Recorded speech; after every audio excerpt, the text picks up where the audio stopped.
I'm really excited for a weekend getaway, but did you really have to get an Airbnb here? Yeah, you're always watching those paranormal shows, so I thought it might be fun to, live it. Okay, there's a huge difference between that and staying at the actual Elm Street. Yeah, Freddy show's like an urban legend, though, so just relax. I am going to try to sneak in a quick nap before dinner, so just make sure I'm up in time.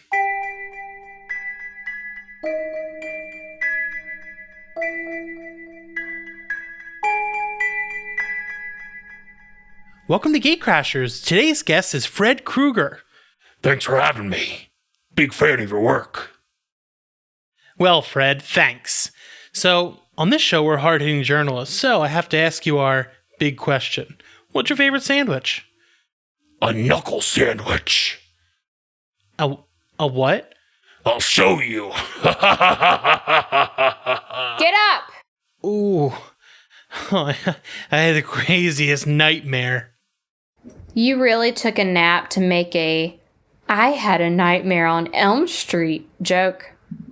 No, really. Look at my chest. Oh, that's a lot of blood. Yeah. I don't think I want a sandwich for dinner tonight.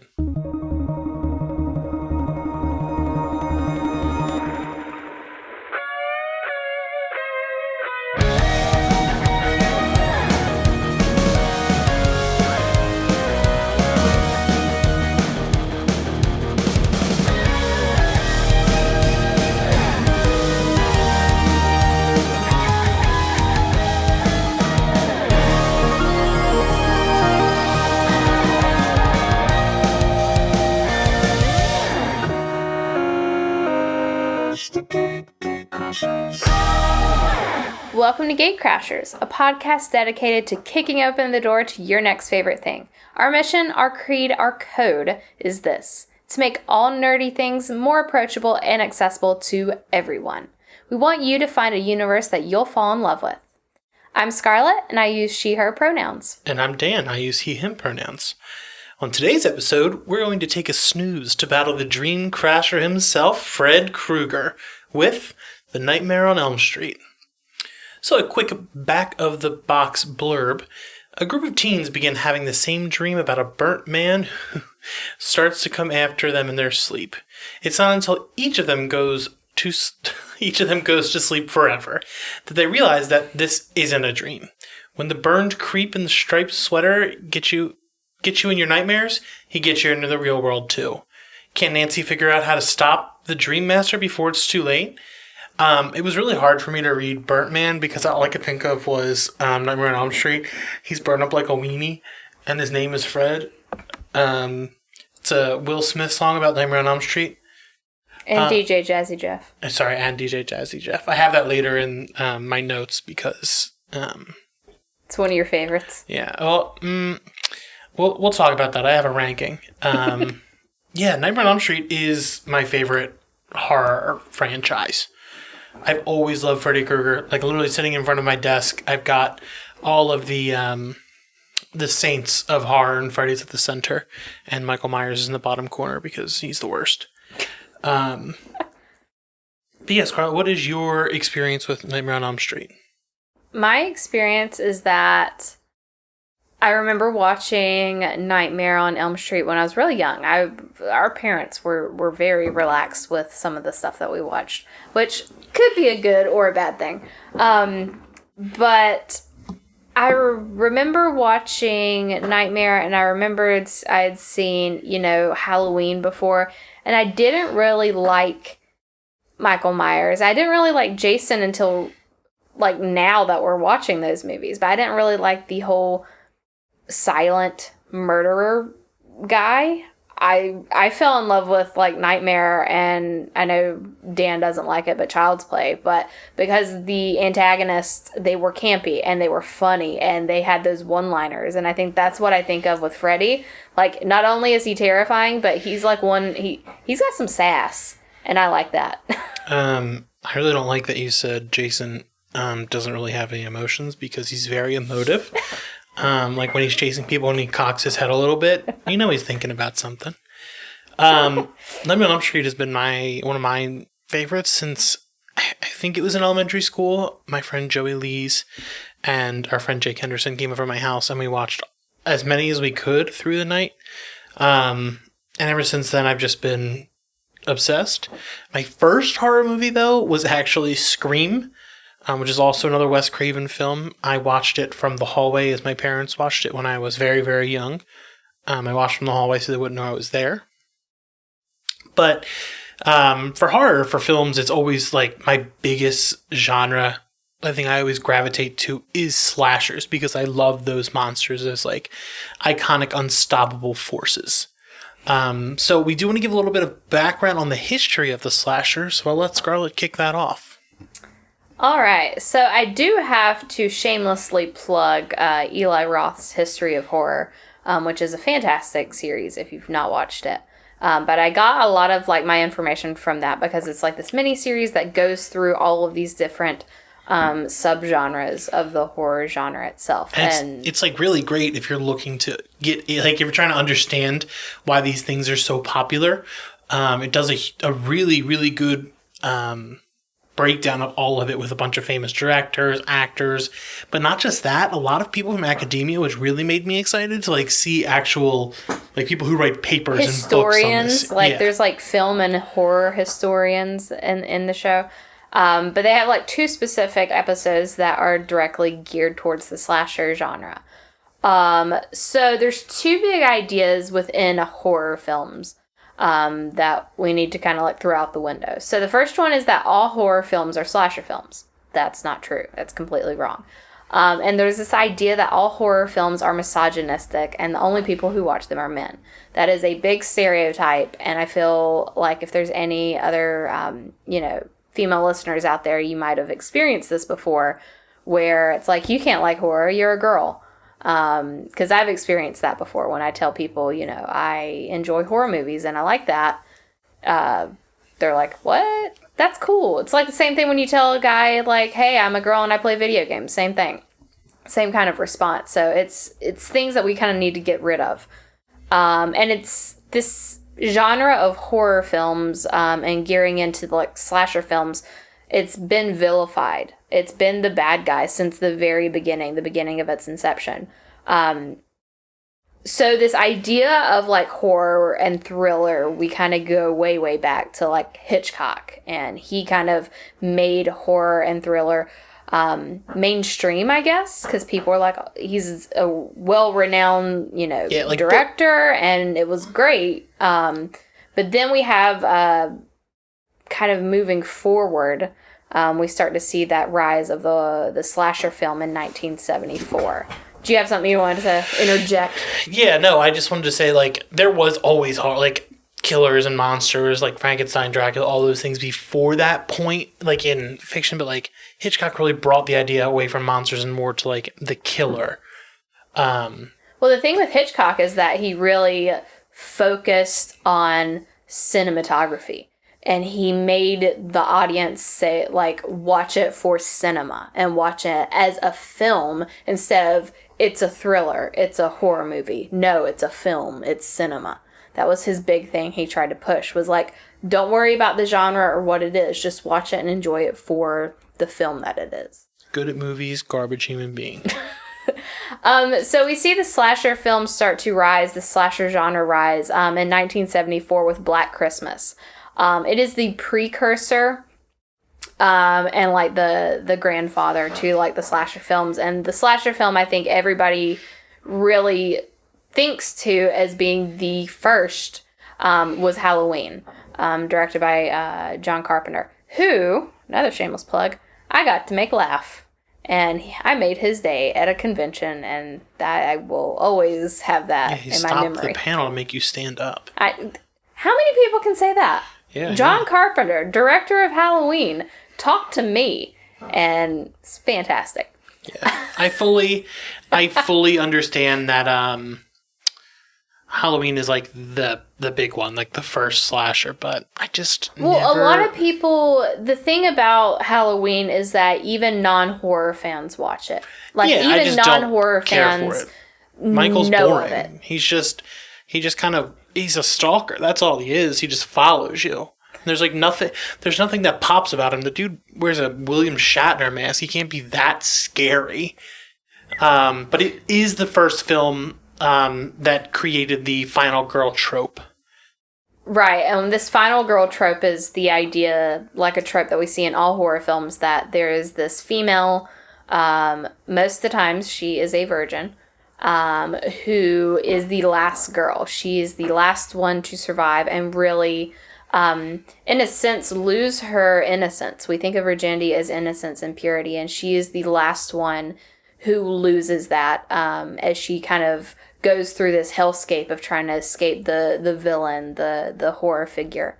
And then at the end, hopefully, a good majority of the time is the one to take her revenge and take all of her aggression and her anger out on the villain by killing him. There was a quote Eli Roth had said in the documentary where he says, horror films and slasher films, they've always gotten a bad rap.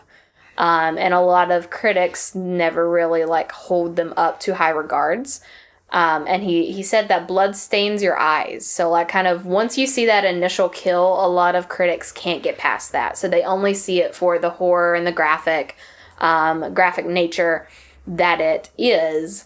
And we kind of start to see this rise of the terminology horror porn. And it was definitely big during the 80s where a lot of people started pushing back against all of these horror films that were coming out. Sleepaway Camp, My Bloody Valentine, Prom Night,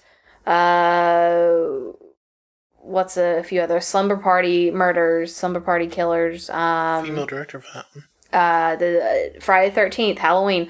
All of these films, there was just so much oversaturation coming out. And it really took the heat from a lot of critics, and the large population were kind of shutting it out. And it's like they missed all these really beautiful themes, like Texas Chainsaw Massacre is really just about family. Just kind of like the Fast and the Furious saga. Texas Chainsaw Massacre goes even deeper because it's talking about we could have a whole analysis of that one. Well, it talks. It's driven by Vietnam, but it's also got these. Red, white, blue. All right, CCR. No, that's actually just the soundtrack to Vietnam. I don't know who CCR is. I just know that anytime Vietnam is showed, that's what's playing. But there's also you had a fun fact on here about that New York Times poll in the 80s that it was 45% of audiences were adolescent and 55% of them were women. So it's never just been a guy's game. It's not. It's just how it's been depicted in the public. Right. And a lot of this whole, what's the word? This whole fallacy of horror films are misogynistic. They might come off as that, but who is the one that survives? Who are the smart people? It's usually the women, the final girls. It's really celebrating a female character. And I've never seen horror films as being misogynistic. I've seen them as a way to draw attention to certain things, or to amplify other voices that might need to be amplified in a certain way. Yeah, I think we talked about it. I talked about it at length in the last episode about how the zombie was you see more of it in times of strife, and the slasher was during some of the worst times ever, because the Reagan era. Honestly, the biggest monster of all time, Ronald Reagan. It's just it's a reflection of the world around it, and these killers are just those things you can't stop. And like I said, there was such an oversaturation of all of these films that it really wasn't until 1984, when Nightmare on Elm Street, the first one, was released, that we saw this resurgence in slasher films. Before then, it started losing steam because there was just so many coming out, and it was being crucified by the media and critics. And it's not until we start seeing Nightmare, not until Nightmare comes out, that we start to see this kind of refresh on this series, on the genre. I will go so far to say that Les Craven rebirthed gave it new life And then he killed it, like, with Scream.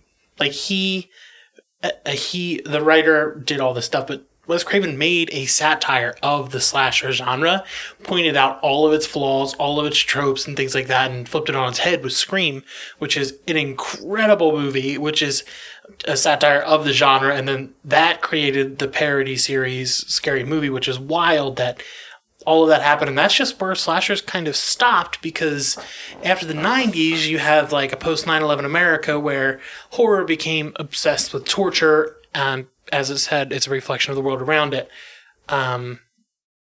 Yeah, and just the... it's so funny that Eli Roth runs this really great series, and I cannot... He's not a bad director, I just can't stand him as a director because it's just that torture stuff. Like Hostel and those type of things have never done anything for me, just because there's no, like... Saw 1, great. The rest of them, please, I never want to watch them again. There's no, like, substance. Yeah, like, it's just nothing... kind of, like, in your face, like, this is the graphic nature. Yeah, it's just killing to kill. So, some of the major themes in Friday... and I've got Friday on the mind because we've been watching all that. And we may be going to visit Camp Crystal Lake, which I've wanted to do for my whole life. Whoop, whoop. Some of the themes of Nightmare on Elm Street, distinctly I do want to talk about 1, 2, and 3, because those are, like, the biggest ones in the series. The first one is about puberty, and Lisa Nancy's going through all of these things, and a lot of the things in the film can be seen as those coming-of-age moments. The second one is about sexuality.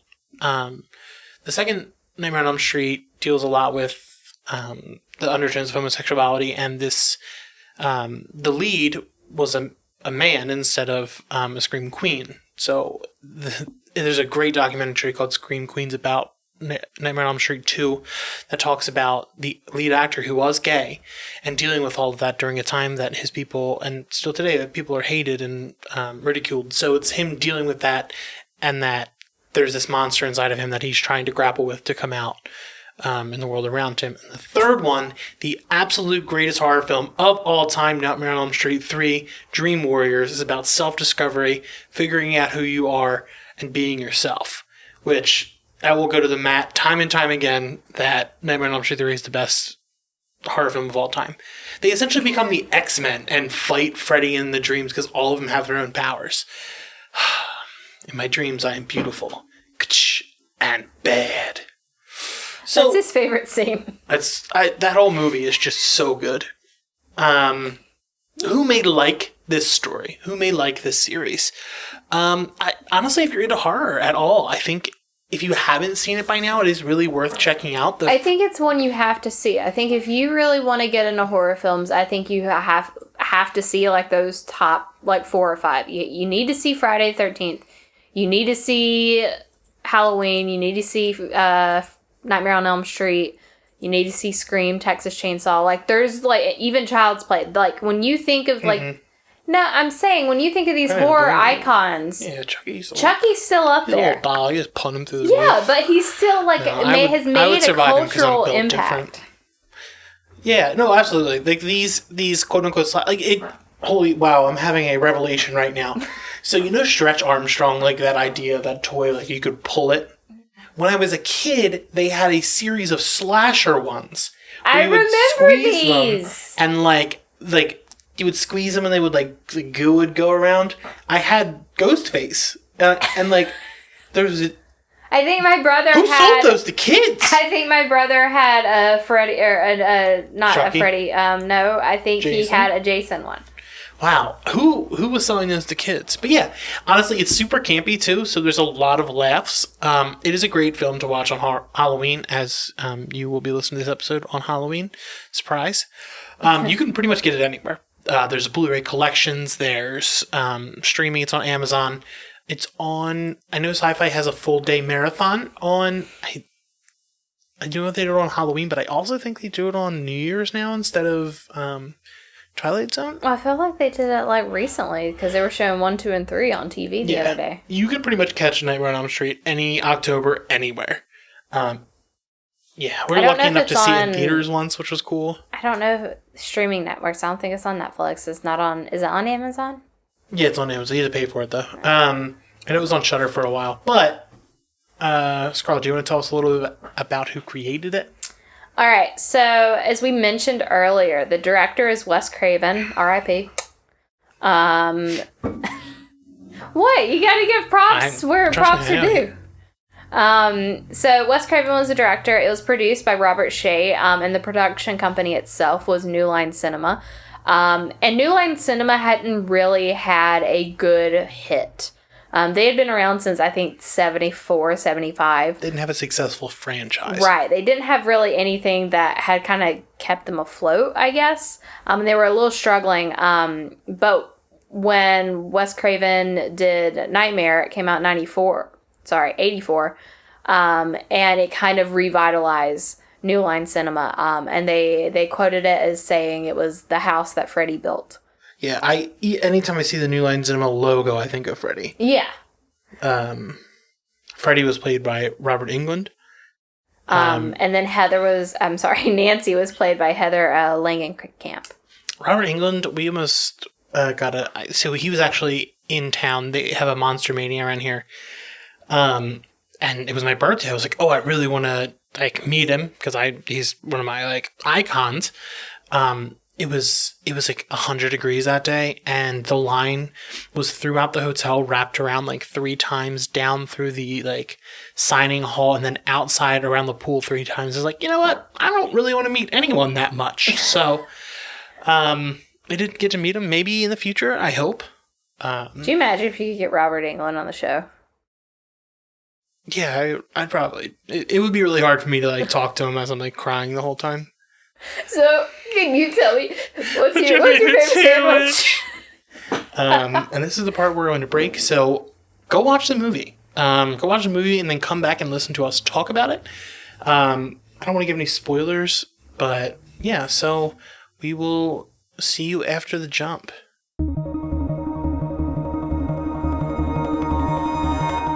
So, let's talk about Nightmare on Elm Street. It's a blend of it. So with all the other slashers before this time, it was kind of they just come back. There's no real rhyme or reason behind it, but Freddy blended that supernatural elements into the slasher. He was something else. He was coming back from the dead through these kids' nightmares. Well, not just that, but he could kill you in your nightmares, and he could do things, and it warped. It warped reality because there's things that happen in Nightmare that you didn't see in Halloween or in Friday the 13th because it was grounded somewhat in reality. These people, even though, Jason comes back and stuff, but he was still a human in 1, 2, and 3, or, well, not in 1, but... No, Jason is Jason. He gets whacked in 3 and comes back in 4. That's where, he's not a person anymore. It's not explained, is it? I mean, or have we not gotten there yet? I don't know. We're literally just watching it so I can watch Jason X again. But it blended supernatural elements into a slasher film, which I believe it was one of the first to do this. But I think the biggest thing is the thing that he changed, that he talked. That you see this scary ghoul coming at you, but he's not just quiet and chasing you. He's taunting you. He's making fun of you. He's laughing. He's having a good time. He's not your mom's slasher. He's just he's nonstop. And he fully Scarlett sent me a TikTok where somebody was Freddy Krueger in the original is fully aware that he's a piece of shit. But in the remake, he's just... In the remake, they've got this... So... we're not going to talk about the remake. I don't want to talk about it. We're skipping it. I refuse to talk about that in this episode. You don't even want to compare? No, I don't want to. We're going to change subjects now before I get heated. But he follows you on Twitter. I don't care. It was one of the... I've never felt so angry in a movie other than... What was that one movie? Slender Man? I am big in movies. Once I sit down, I do not want to move. I will not drink or eat before 2 hours before certain movies, so I don't get up, so I don't have to go to the bathroom. But... It's a religious experience for him. In the first 10 minutes of Slender Man, I literally had to get up and go get a drink because I was I'm going to fall asleep otherwise. And I got back, drank my drink, and I fell asleep. But no, Freddy, like, the thing about him, he's so taunting. Like, he literally slices his chest open and just, like, a bunch of Nickelodeon slime and maggots come out. He's doing this to just, like, mess with people. And I think that's why I liked him. I think that is really why he's having fun with these kids. I think that's why I liked him more than I do like Jason or Michael Myers, because again, to me they don't have emotion. They're not doing anything. They're just like these people. They're like, hey, I'm gonna kill you. Yeah, you're doing bad things. Okay, and you really don't know anything. Freddy will tell you why you're doing that. He knows he's a piece of shit. I don't really like this slander you have about Jason Voorhees. Like in what was it, 3, when he shoots her with the harpoon, he struts up with a harpoon gun, fires it into her face, and then just legit just tosses it to the side and just struts away. Like, he's like, look what I did, like, no big deal. I'm trying so hard not to curse. I'm trying to keep this more general audience show. When I get this talk about this stuff, I just want to say bad words, because that's what they're about. Nudity, sex, drugs, and rock and roll is really what this slasher genre. How about we move on? Yeah. One thing I did note that I thought was pretty cool was the design for Freddy. So he's purposefully made to, 1, look appalling and disgusting. But 2, I didn't know this until recently, there was, specific details going into his sweater. We all laugh and it's like, oh God, that is an awful looking sweater. It's meant to be. Apparently the colors green and red are the 2 most difficult colors for your retina to see next to each other. They're the most difficult to see and the most difficult to process for the retina when they're side by side like that. So that, just knowing that fact, they intentionally did that, that was kind of pretty cool. That's pretty cool to know that. And a lot of people think that for all of the Nightmare movies, that every one of the films have a really strong and well-written survival, quote-unquote, final girl. And in the second one, Freddy's Revenge, right? Mm-hmm. Nightmare 2, Freddy's Revenge. We mentioned it. That one had a final boy. And it was the first to do that. And that movie in itself has like a whole different following and a different influence than some of the others have. And I think it got panned so hard because it was made in the 80s when there was the whole the AIDS epidemic and people were afraid of gay people and things like that. But to so many people, this was a movie that was explaining what they were going through. So it's absolutely found a cult following. And the fact that it gives people their power. Heather Langenkamp, the actress who played Nancy, had said that so many people had come up to her and said the way that she handled, the way that Nancy fought back against Freddy and stood up to him. Freddy's like the boogeyman. And the fact that she was able to stand up to her boogeyman. She was able to take away the power that he had. Really influenced a lot of people. There was even a big response within the gay community that they went and spoke to her and said it helped them, stand up to their bullies or their people that were pushing them down or trying to, gain that confidence that they needed. Her character helped bring that out in them. I also thought it was interesting in the Masters of Horror thing. Jordan Peele was on and he was talking about how there's such a big response from the black community about Nightmare on Elm Street because they could relate to Freddy more than the victims. Something about these characters that are cold-blooded and just don't give a blank that scratches a societally frustrated itch. I just thought it was pretty interesting to hear Jordan Peele talk about that. It's on Shudder, so I really do suggest going to watch it. It's also on AMC On Demand. I think they're getting a second season, too. They are. I think it just started a couple weeks ago. But let's talk more about Nancy. Nancy, this is a comment I wrote down specifically because I just kind of in love with her. She has the bluest eyes I've ever seen. Like, there's a scene in the kitchen where she's talking to her mom towards the beginning, right after Tina dies. And I was just like, whoa. It looks like contacts, but I don't think they were. It's just naturally how her eyes looked. It's a weird thing I noticed. But her mom. So, her mom and her father are absolutely the worst. The whole movie is kind of like breaking free from the chains of suburbia and like that ideal family, because her family's just like straight up broken. Her dad's inept. He's a cop. Her mother is an alcoholic, and she breaks free by destroying the home, therefore destroying Freddy. Like, she's stuck here with these people who don't listen to her, who don't value her opinions or even believe her. Like, after, like, there's proof, like, there's no doubt that there is something happening, and her mom, she's like, Mom, if I sleep, I'm gonna die. You legit saw my arm get sliced open. And her mom's like, no, shh, it's time to go to sleep. Here, take these pills.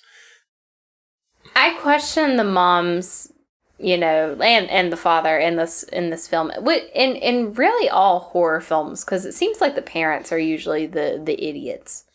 Which I think that also is a talk about the times, because you're focusing on like the adolescents. But there's a scene where Nancy is she's at a sleep sleepover. What are they called? She's at a sleep. Where her mom legit is like, oh no, I know a sleep doctor, and it's a dream clinic. It's not just like a sleep apnea test. Yeah, her mom knows a doctor that does sleep, like dream. Yeah, he analyzes like the brain waves of like when you go into like REM sleep or something. But she's at this sleep clinic, and she wakes up, her arm is slashed, but out from under the sheet, she pulls his hat. And the mom's like, that's weird. Like, I'm sorry, if my daughter pulled out, like, if she just magically facilitated a hat from nowhere, which I knew, where was she keeping it? Like, the mom would have been like, where's she keeping it? Under her shirt? Like, as I bring her into this sleep dream clinic? No. So I think that's, again, hitting home the point that the parents are complete idiots. I think it's like the parents are who killed Freddy. Like, they're the ones that killed Freddy because he was a child killer. So, like, I think there may be a theme that, like, he has done this, but they just don't care. Like, these kids are getting killed one by one, and they're just like, nah, it's fine, no big deal. Nothing that we did, nothing that we caused. Nancy, the whole time, like, at one point, Tina's boyfriend, who is we guess he's framed for murder, he grabs Nancy as she's walking to school after he's running from the police, and Nancy's dad, like, is following her and using her as bait, and he pulls a gun on the kid, and Nancy steps in front of it. Like, Nancy's like, no, you're not doing that. So even before she's fighting Freddy, she's standing up for people who are being wronged. I'm actually wearing my Nightmare on Elm Street headband right now, it's more subtle than my Jason one, which is just like a Jason mask. This one is the Springwood. I can't look. Springfield? Yeah, Springfield High School. It's a Springfield High School headband that has like a slash across it. And Freddy's actually in the emblem at the center, which I never noticed until right now.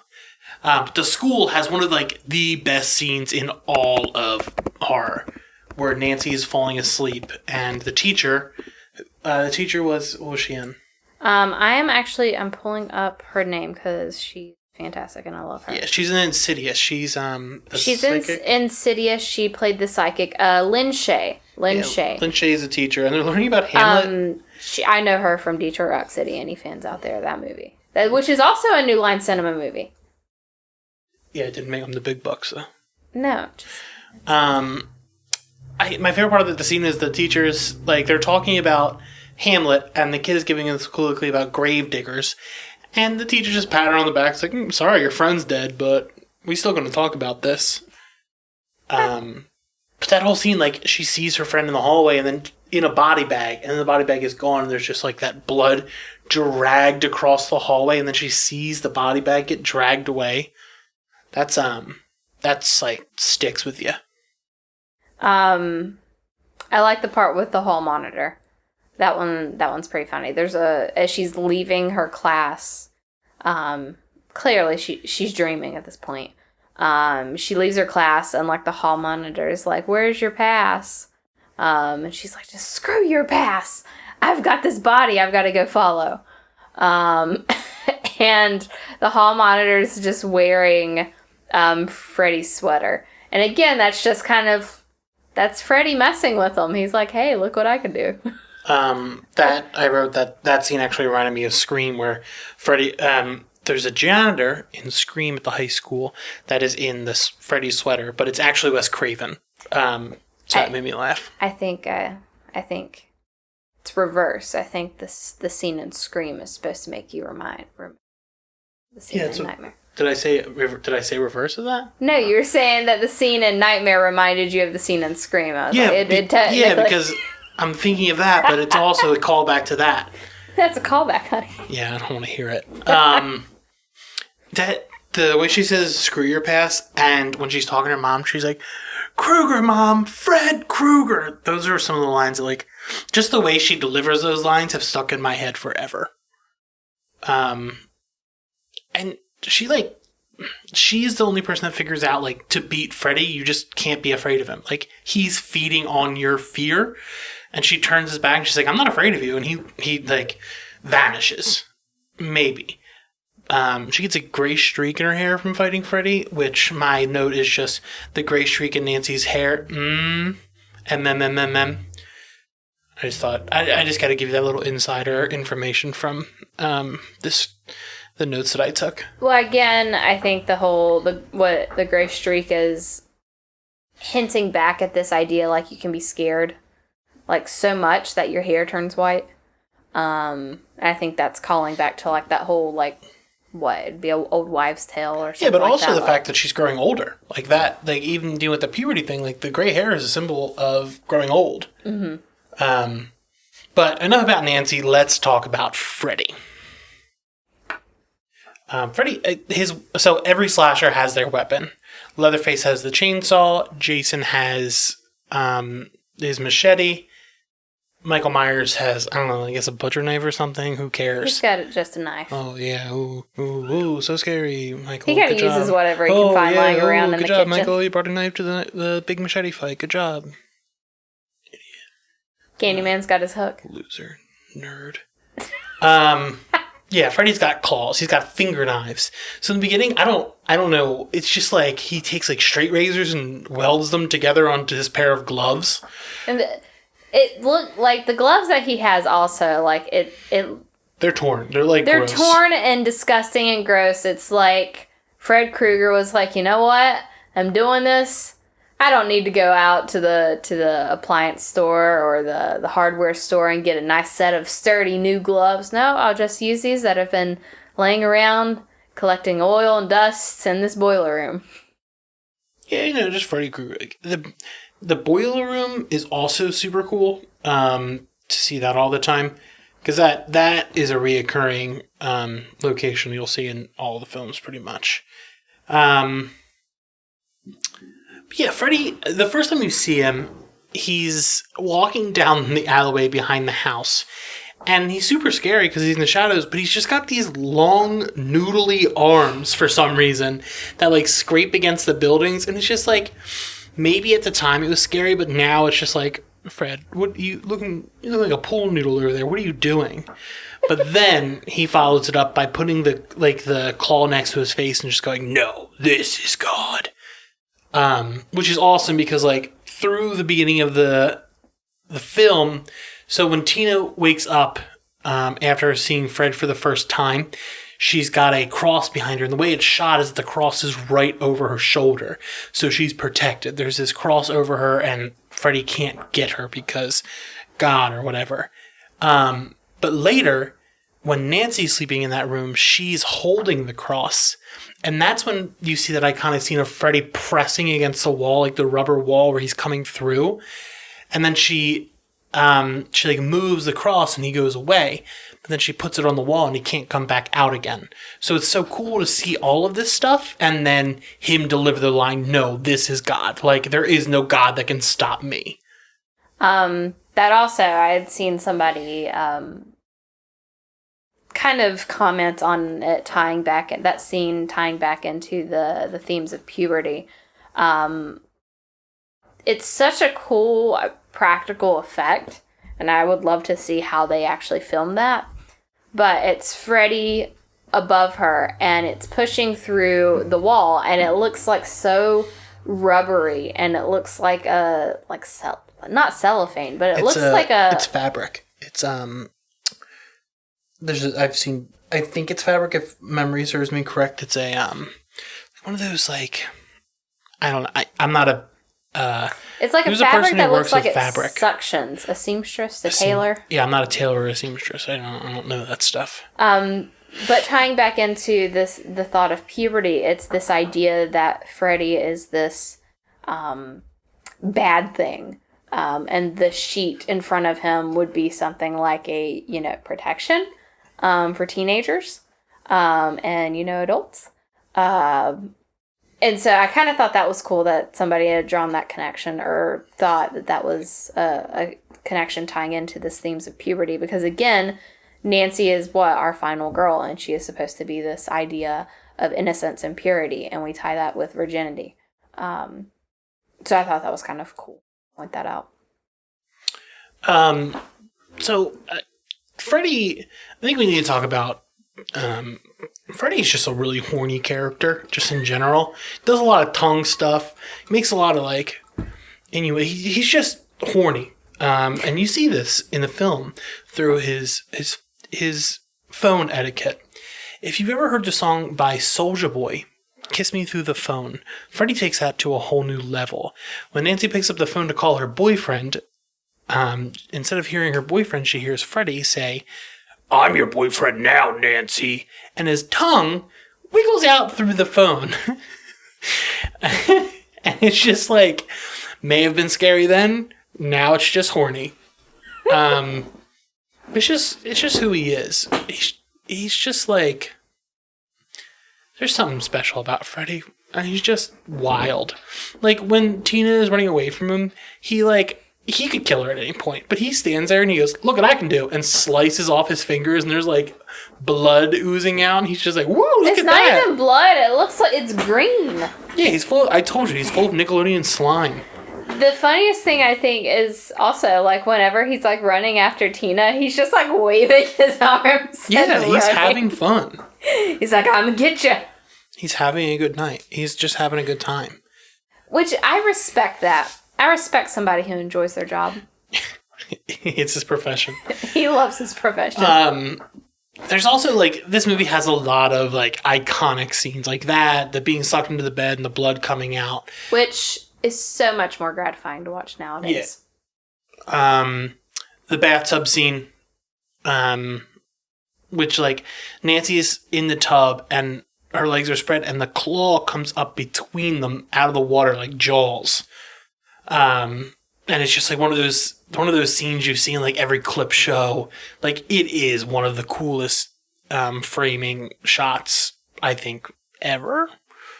But I think that "This Is God" line is probably my favorite.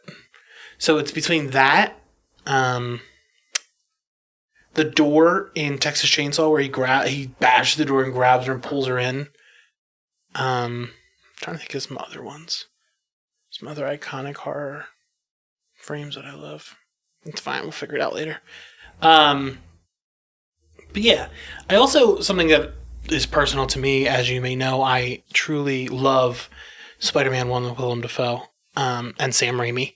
I love Sam Raimi. I've always loved the Evil Deads and things like that. And Sam Raimi and Wes Craven had this fun little game where they would throw each other's movies into their newest movie as kind of a fun way of being oh, mine's better than yours. Yours is just something in my movie. It's in Scream. It's in Nightmare on Elm Street. It's in Evil Dead 2.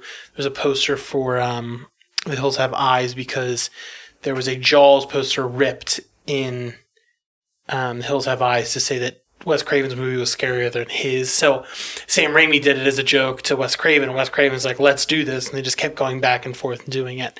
And then after Wes Craven... Did you just say Jaws? Yeah, Jaws is in... There's a Jaws poster in The Hills Have Eyes. It's ripped in one of the trailers. So that was Wes Craven saying to Steven Spielberg that I'm better than you. I thought you were saying Sam Raimi. No, listen. So he's saying it to Steven Spielberg, and Sam Raimi saw. That's how Sam Raimi interpreted it. Okay. So he did it to dunk on Wes Craven. Okay. I thought you were, for a second, to clarify probably No. to listeners too. Jaws, I was confused because I was like, did you just say that Sam Raimi directed Jaws? Jaws was not directed by Sam Raimi. Okay, because I was so confused. Because the camera would be the shark, and it would just like swirl towards the boat all the time. And it would be going like super high speed. Yeah, yeah. But after Wes Craven died, Sam Raimi put, I cannot remember what movie he mentioned, maybe it was Scream, in the Evil Dead television show, because he was like, I wanted to give him like one last goodbye, which was really nice. Oh, they were friends. But I did want to talk about the sound design of this movie, just because it is so good. Like, not even just like the score, the dun, dun, like the 1, 2, Freddy's coming for you, the 1, 2, Freddy's like that is, kids are terrifying. I think I talked to this in the last episode. Kids are terrifying, and their hands are always sticky. So, like, keep them as far away from any horror movie ever, because they're scarier than anything else. Them and old people.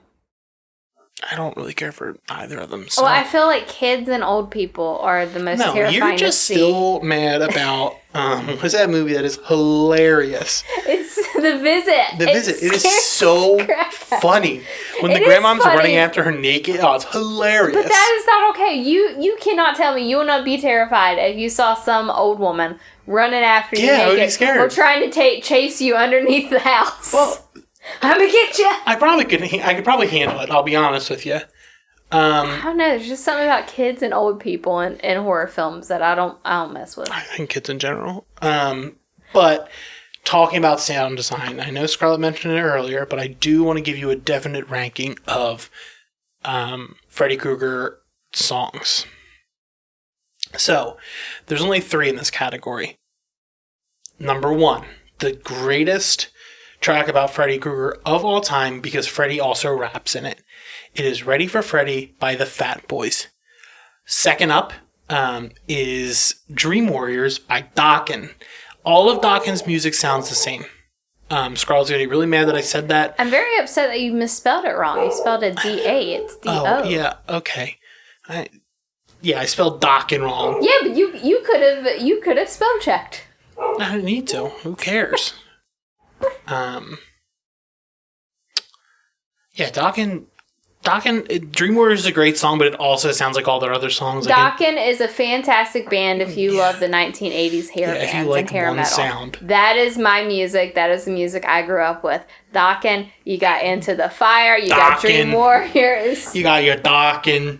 And then 3, I hate to put it last, but Ready for Freddy beats it out, and Dream Warriors is awesome. Nightmare on My Street by the French. The Fat Boys. The Fresh Prince. No. Oh, the Ready for Freddy, Nightmare on My Street. Fresh Prince. I put them out of order. And Fresh DJ Prince and DJ Jazzy Jeff. That song is also very funny. Because, so that's your ranking? Yeah. No, that's the definite ranking. Oh, well, I rank them in reverse. Well, that's wrong. That's not the definite ranking. I'd put the Fat Boys. As the expert on Nightmare on Street related music, that is the ranking. I think there are maybe 1 or 2 more, but they don't matter. They don't make the list. They're out. This is like TRL, but with only songs relating to Freddy Krueger. What does he say? Yo, listen to this. I'm gonna bust a rhyme. I thought he was saying Busta Rhymes, as in like Busta Rhymes was in the music video and the song, and I was like, what? Fred Krueger, the myth of Fred Krueger, the man. So, Scarlett, do you have any horror movies you want to suggest to our listeners to watch tonight? Or whenever they're listening to this? Horror movies in general? Yeah, what's your favorite? What's your go-to suggestion? So this is going to be this is a deep cut, probably. no pun intended. Just remember who's paying for dinner, so it's better be a good answer.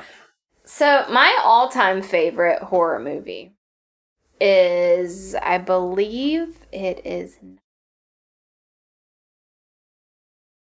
1932, Todd Browning's Freaks. That happens to be one of my favorite horror movies. Looking back on it today, it's not, like, you can tell, like, it was scary for that time, but still there's something about it that is unsettling. Todd Browning, if you don't know, he's the director. He did Dracula. I believe those two movies came out right after each other. But Dracula with those armadillos. Freaks is about a circus. It's about a freak show. And there's actual, people from roadside circuses, and that was their profession. And so these aren't all just actors. These are people that were from these freak shows that are in the film. And it's really weird. There's this one character, and she's like the, antagonist. And there's just this kind of rallying cry that these freaks, kind of rally together, and kind of go against her. Trying not to give too much away. But it's definitely one I would suggest seeing. It is in black and white. It's not that long, but it's one that's really stuck with me. Just the way that the camera shot, just the way that some of the characters, you can sympathize with some of these characters. And by the end, you're just rooting for them to go, like, all out and take out this chick. Because she's the worst. But that's definitely one, I think, if you really like the horror genre and you like looking at different things, that's a deep cut, a deep dive. Go check out Todd Browning's 1932 movie Freaks. Scarlett, what's mine? What's going to be my suggestion? Would it not be Nightmare? Because I feel like we're literally already talking about. Well, I know, but I figured that was. I'm going to give another one. What's it going to be? Dream Warriors? No, it's not Nightmare. What other horror movie would I suggest? All right, well, this is over. Train to Busan. You gotta give me more details than that. Like, best zombie movie ever. Scarlett always gets on my case because I probably watch it once a month. I'm just sitting on the couch. I'm honestly probably going to watch it after I'm done recording this. I haven't watched it this October. It is incredible. It's a Korean zombie film, and it's just like, the sequel's on demand right now. Maybe that's what I'll do. But hey, thanks for listening to Gatecrashers. I hope you have a happy Halloween, or whenever you're listening to this. We'll catch you next week. You can find us on Twitter at GateCrashersPod. On Twitter at GateCrashersPod. And also follow us on Instagram. We need some more people on Instagram. Trying to boost that up, and also might eventually start doing some other stuff. So stay tuned to stay up to date with that. Follow us on Twitter and IG. IG is also at GateCrashersPod. So we kind of hope to see you out. This is my first time talking to you guys, and I enjoyed it. So if you want to hear more from me and other people, be sure to follow. Hey, don't fall asleep. It's the Gatecrashers.